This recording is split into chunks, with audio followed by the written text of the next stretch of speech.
Mən Rüsal Kəlbəzərli, bu günlərim Azərbaycanımızın çox gözəl bölgəsi olan, bu günlərim demək, Goranboy rayonunun Qaraçınar kəndindəyik. Qaraçınar kəndində gördüyünüz kimi məktəbdə Qaraçınar kənd tam orta məktəbində bizim Kəlbəzər rayonunun məktəbi yerləşir. Demək, Qismət müəllimdir, Şükrov Qismət müəllim. Qismət müəllimdən biz jurnalist olaraq mənim ixtiyarım nədir? Təhsil sıhhatları haqqında müsahidə etmək və təəssüflər olsun ki, mən təhsil sıhhatları haqqında müsahidə etmək istədim.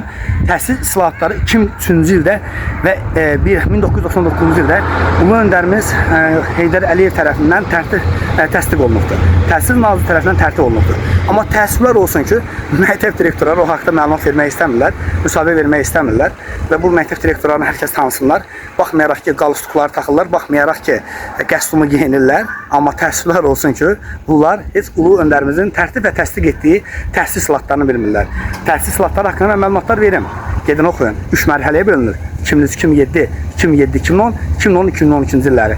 Bütün aidiyyəti olan orqanlar hər kəs görsünlər ki, bizim belə bir rəhbər şəxslərimiz var ki, hansısa idarədə, müəssisədə işləyə-işləyə öz idarəsində olan Ulu öndərimizin tərtib və təsdiq etdiyi qanunlar bilmirlər. Gedin qanunu öyrənin, ondan sonra gəlib direktor olarsınız. Təşəkkür ederim.